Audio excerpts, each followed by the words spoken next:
Welcome to Kalvi IAS Academy YouTube channel. 18th February 2024 Tamil current affairs analysis பார்க்க போகிறோம். எக்ஸாமுக்கு தேவைப்படக்கூடிய முக்கியமான குறிப்புகள் இந்த வீடியோவில் இருக்க போகுது. ஸோ ஃபஸ்ட் நியூஸ் பார்க்கலாம்.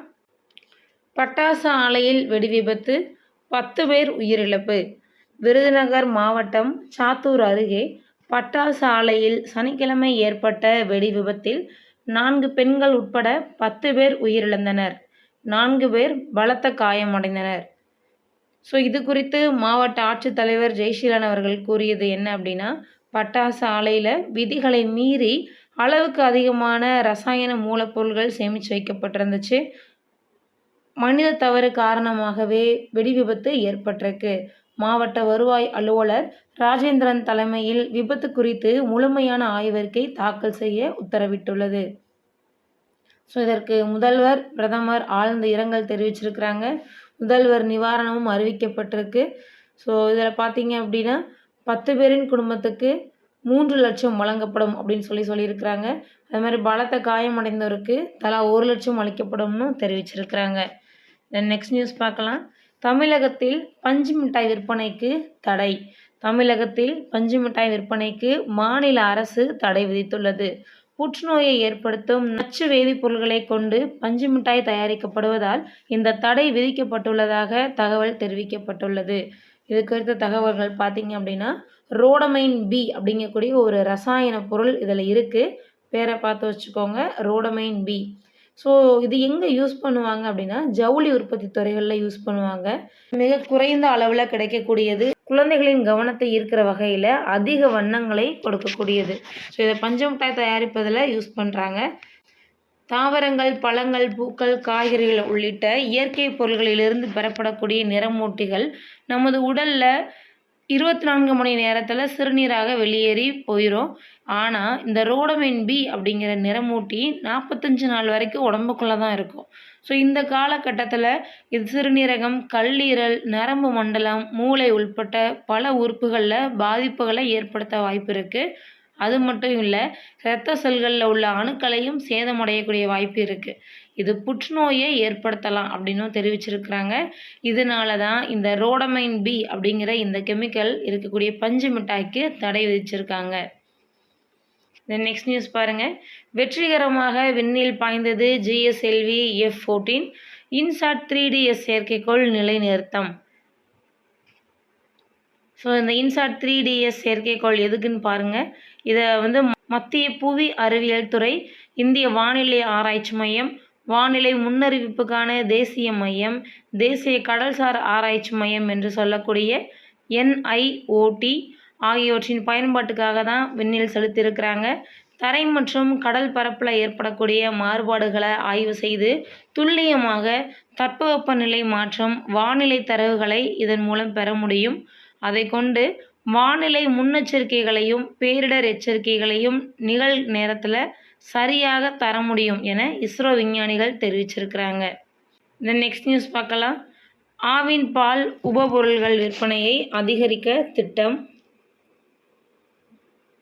நெக்ஸ்ட் ஒன், மியாட் 25 சிறப்பு அஞ்சல் தலையை முதல்வர் MK ஸ்டாலின் வெளியிட்டிருக்கிறாரு. சென்னை மணப்பாக்கத்தில் அமைந்திருக்கக்கூடிய மியாட் மருத்துவமனையின் 25வது ஆண்டு விழாவையொட்டி சிறப்பு அஞ்சல் தலையை முதல்வர் MK ஸ்டாலின் வெளியிட்டிருக்காங்க. நெக்ஸ்ட் நியூஸ், விழுப்புரத்தில் ரூபாய் 31 கோடியில் மினி டைட்டில் பூங்கா முதல்வர் MK ஸ்டாலின் திறந்து வைத்தார். ஸோ விழுப்புரம் மாவட்டம் திருச்சிற்றம்பலத்தில் தான் ரூபாய் 31 கோடி செலவில் மினி டைட்டில் பூங்காவை முதல்வர் MK ஸ்டாலின் திறந்து வச்சிருக்கிறாங்க. நெக்ஸ்ட் நியூஸ், நீதிமன்றங்களில் வழக்காடும் மொழியாக விரைவில் தமிழ் நடைமுறைக்கு வரும் என உயர்நீதிமன்ற நீதிபதி AD ஜெகதீஷ் சந்திரா அவர்கள் தெரிவிச்சிருக்கிறாங்க. நெக்ஸ்ட் நியூஸ், இஸ்லாமிய மாணவிகளுக்கு நிறுத்தி வைக்கப்பட்ட மத்திய அரசின் கல்வி உதவித்தொகையை தமிழக அரசு வழங்கும் என முதல்வர் MK ஸ்டாலின் அவர்கள் தெரிவிச்சிருக்கிறாங்க. சிறுபான்மையின மக்களுக்கு வழங்கப்பட்டு வந்த கல்வி உதவித்தொகை நிறுத்தப்பட்டதால் தமிழ்நாட்டில் ஏழை சிறுபான்மையின மக்கள் கல்வி உதவித்தொகையை பெற இயலாமல் கடுமையாக பாதிக்கப்பட்டுள்ளனர். எனவே மத்திய அரசால் நிறுத்தி வைக்கப்பட்ட உதவித்தொகையை தமிழக அரசு வழங்கும். 1 முதல் 8ஆம் வகுப்பு வரை பயிலும் 1,26,256 இஸ்லாமிய பெண்கள் இதனால் பயனடைவர் என்று தெரிவிக்கப்பட்டிருக்கு. நெக்ஸ்ட் நியூஸ், நாசாவுடன் இணைந்து அடுத்த ஆய்வு திட்டம். இந்தியாவின் அடுத்த விண்வெளி ஆய்வு திட்டத்தை நிசார் நாசாவுடன் இணைந்து மேற்கொள்ள உள்ளதாக இஸ்ரோ தலைவர் எஸ். சோமநாத் தெரிவிச்சிருக்கிறாங்க. இன்சாட் 3DS வெற்றிக்கு பிறகு அவர் என்ன சொல்லியிருக்காருன்னு பார்க்கலாம். GSLV F-14 ராக்கெட் மூலம் இன்சாட் 3DS செயற்கைக்கோள் திட்டமிட்டபடி விண்ணில் வெற்றிகரமாக நிலைநிறுத்தப்பட்டுள்ளது. இது மிகவும் மகிழ்ச்சிக்குரிய நிகழ்வு. இந்த செயற்கைக்கோள் சூரிய ஆற்றல் கட்டமைப்பு என்று சொல்லக்கூடிய சோலார் பேனல் சரியான முறையில் இயங்கி வருகிறது. GSLV ராக்கெட் மூலம் செயற்கைக்கோள்களை நிலைநிறுத்துவதற்கு இந்த வெற்றி புதிய நம்பிக்கையை தந்துள்ளது. இஸ்ரோவும் அமெரிக்காவின் நாசாவும் இணைந்து நிசார் எனப்படும் புதிய புவி கண்காணிப்பு செயற்கைக்கோள் திட்டத்தை அடுத்ததாக செயல்படுத்த உள்ளதாக அவர் தெரிவிச்சிருக்கிறாரு. நெக்ஸ்ட் நியூஸ், தேர்தல் நன்கொடை பத்திர விவகாரம். உச்சநீதிமன்றத்தின் தீர்ப்பை தேர்தல் ஆணையம் பின்பற்றும் என்று தெரிவிக்கப்பட்டிருக்கு. Next news, sports area. இந்தியாவின் கட்டுப்பாட்டில் ராஜ்கோட் டெஸ்ட். இங்கிலாந்துக்கு எதிராக 3வது டெஸ்டில் இந்தியா 322 ரன்கள் முன்னிலையுடன் ஆதிக்கம் செலுத்துகிறது. 2வது இன்னிங்ஸில் இளம் வீரர் யஷ்வினி ஜெய்ஸ்வால் அருமையாக சதமடித்து அணிக்கு பலம் சேர்த்துள்ளார். நெக்ஸ்ட் ஒன், வரலாறு படைக்கிறது இந்திய மகளிர் அணி. ஆசிய அணிகள் பேட்மிண்டன் சாம்பியன்ஷிப்பில் இந்திய மகளிர் அணி இறுதி ஆட்டத்திற்கு முன்னேறியுள்ளது. Next news, Ranji cricket. Tamil Nadu 435 ரன்கள் குவிப்பு. நெக்ஸ்ட் ஒரு முக்கியமான ஏரியா பாருங்க. 58வது ஞானபீட விருது அறிவிச்சிருக்கிறாங்க. இலக்கியத்துறையில் சாதனை படைத்தோருக்கு ஆண்டுதோறும் ஞானபீட விருது வழங்கப்பட்டு இருக்கு. பிரபல உருது கவிஞர் குல்சார், சமஸ்கிருத அறிஞர் ராம்பத்ராச்சாரியாவிற்கு 58வது ஞானபீட விருதுக்கு தேர்வாகி இருக்கிறாங்க. பிரபல உருது கவிஞர் குல்சார் மற்றும் சமஸ்கிருத அறிஞர் ராம்பத்ரா ஆகியோருக்கு 58வது ஞானபீட விருது கொடுக்க போகிறாங்க. இது 2023ஆம் ஆண்டுக்கான ஞானபீட விருது.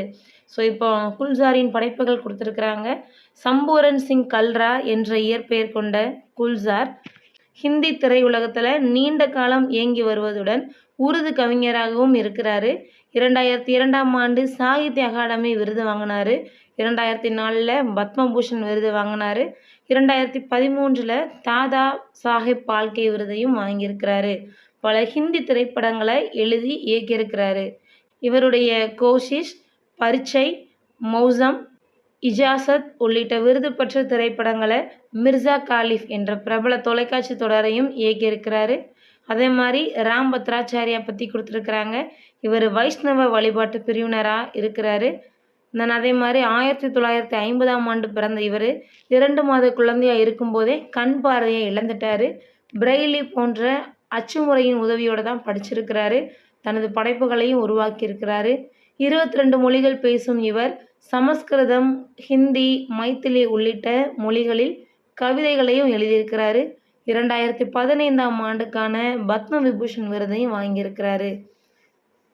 அயோத்தி ஸ்ரீ ஜென்மபூமி வழக்கில் யஜுர்வேதம், அதர்வண வேதம், வால்மீகி ராமாயணம், ஸ்கந்த புராணம், நாராயண உபநிஷம் போன்றவற்றில் இருந்து மேற்கோள்களை குறிப்பிட்டு 100 பக்தர்களுடன் இவர் ஒரு பிராமண பத்திரம் தாக்கல் செஞ்சிருக்கிறாரு. இது வழக்கின் தீர்ப்புக்கு முக்கிய சான்றாக இருந்ததாகவும் குறிப்பிடப்பட்டிருக்கு. அதே மாதிரி ஞானபீட விருதுக்கான ஸ்பெஷாலிட்டி கொடுத்துருக்குறாங்க பாருங்கள். இந்தியாவின் மிக உயரிய விருதான ஞானபீட விருது 1961ஆம் ஆண்டு நிறுவப்பட்டுச்சு. இந்திய அரசியலமைப்பின் 8வது அட்டவணையின் கீழே அங்கீகரிக்கப்பட்ட 22 மொழிகளைச் சேர்ந்த படைப்புகளுக்கு இந்த விருது வழங்கப்படுகிறது. இந்த விருது பெறுவோருக்கு ரூபாய் 21 லட்சம் பரிசு தொகை, வாக்தேவி சிலை மற்றும் சான்றிதழ் வழங்கப்பட்டுருக்கு.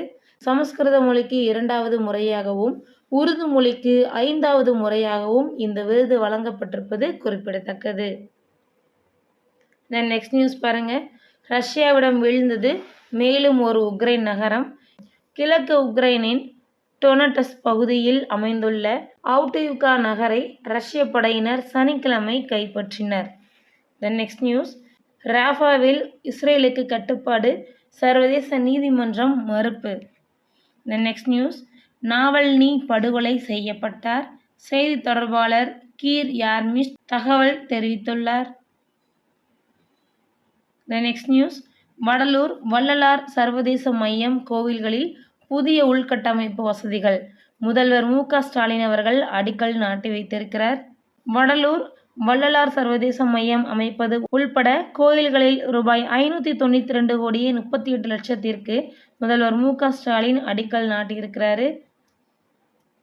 அதே மாதிரி சென்னை கபாலீஸ்வரர் கோவிலில் ஆன்மீக கலாச்சார மையம், திருச்செந்தூர் கோவிலில் தடுப்புச்சுவர் அமைத்தல், மதுரை அழகர் கோவில் இடத்தில் மண்டபம், சுற்றுச்சுவர் அமைப்பது, காஞ்சிபுரம் ஏகாம்பரேஸ்வர் கோவிலில் சார்பாக சென்னையில் உள்ள பள்ளிக்கு வகுப்பறை கட்டிடம், நாமக்கல் ஸ்ரீ நரசிம்ம சுவாமி கோயிலில் திருமண மண்டபம், கும்பகோணம் நாகேஸ்வர சுவாமி கோயிலில் பக்தர்கள் தங்கும் விடுதி, சென்னை கந்தக்கோட்டம் முருகன் கோவில் வளாகத்தில் வணிக வளாகம், மருதமலை சுப்பிரமணிய சுவாமி கோவிலில் வசந்த மண்டபம், தேனி கம்பராயப்ப பெருமாள் கோவிலில் திருமண மண்டபம் ஆகியன கட்டப்பட உள்ளதாகவும் தகவல் தெரிவிக்கப்பட்டிருக்கு.